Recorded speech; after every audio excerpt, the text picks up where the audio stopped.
What's up guys, I got a brand new video for you today, and guess what? Another gimbal review. So I reviewed the Moza Air version 1 last year, and I actually genuinely really love that gimbal. And this gimbal, they've really stepped up a notch. This gimbal is quite a bit stronger, a little bit more powerful, build quality is better, and there's quite a bit more features on this gimbal that the other gimbal did not have. So I had a chance to use the Moza Air 2 on like a dance scene for a promo for a conference, and I was using the Sony A7 III on that gimbal, so let's check out that footage. We're gonna jump right into the footage.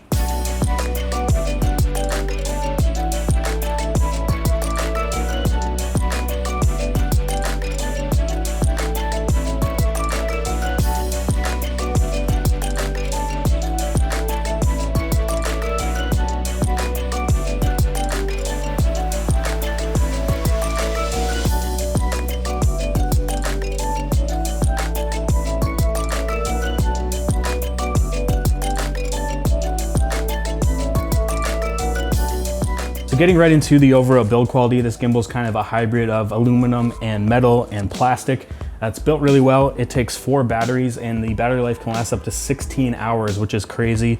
The gimbal itself is only around 3.5 pounds and can actually handle a payload of 9.2 pounds. So you can put some pretty heavy cameras on this thing. Right now I have the 5D Mark IV, which isn't obviously that heavy, but you can see it handles it no problem. Clearly there's no denying that they've kind of modeled this gimbal after the Ronin S. The handle's pretty much exactly the same, the trigger and the focus knob and stuff like that. The only difference is this gimbal has a few more features that the Ronin S doesn't have, and this gimbal is quite a bit lighter. There's a 1/4-20 mount on the bottom of the gimbal, so you can actually mount it to tripods or the mini tripod that it comes with. And up on the handle, they've added a nice little OLED screen where you can adjust all the settings in the menu, so you don't even have to go into the app. You can just basically change all the settings on the fly right inside the gimbal here, and you have all the regular options on most gimbals, like the joystick to change the pitch and the roll, as well as the trigger on the front here. So turning the gimbal on is really easy. It boots quick, just holding the power button down. The cool thing is you can auto calibrate it by holding down the function button, and it'll adjust the settings for the motors right off the bat. Also, going on underslung mode is kind of weird. You have to turn it off and start it up to bring it around, but once you've done it, you can run it in underslung mode no problem. One other thing that's really cool about this is that inception mode is a double click to the function button, but something I've never seen before is being able to adjust the speed with the wheel and also rotating it back the other way.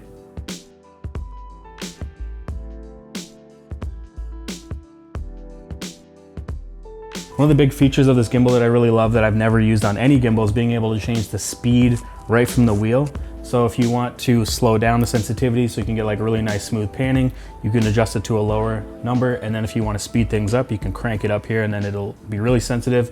So if you want to track like a car or sports or something like that, you can actually do that right on the fly. I also love how you can customize the front trigger here to change different modes and things like that. Right now I have it in pan follow mode, but what you can actually do is go into the menu and set the front trigger to do follow mode, so you can actually get it to tilt as well as pan. You can also get it to do a full lock as well. That's basically all the main features. There are a few more things I think that are pretty cool about this gimbal.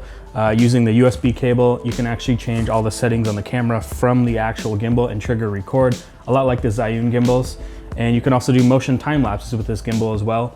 If you want to hook up the app, you can plug that in and you can basically adjust parameters. You can do different points through the motion time lapse. So if you wanted to pan up or pan down throughout the time lapse, you can actually do that as well. I was also notified that they just came out with new firmware that allows you to actually control the Nikon Z cameras here in Canada.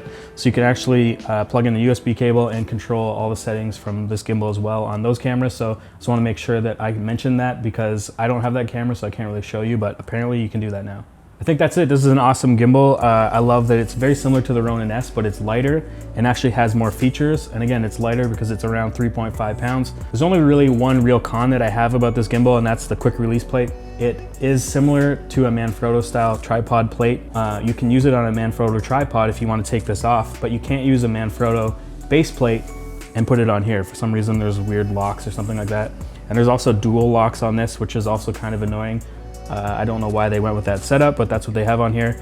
And one last thing is this does not come with a carrying case. So that's kind of annoying. If you have all the parts, you kind of just throw them into a bag, but they do sell a hard case for $129. And I'd really recommend getting something like that for this gimbal.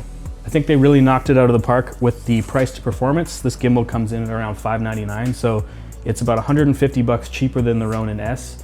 And yeah, I think it's a really good contender if you're looking at either of these two gimbals. If you like this video, give it a thumbs up. If you dislike this video, give it a thumbs down twice. Don't forget to hit that notification bell, and I'll see you guys in the next one. I wish I was spun out of the scene.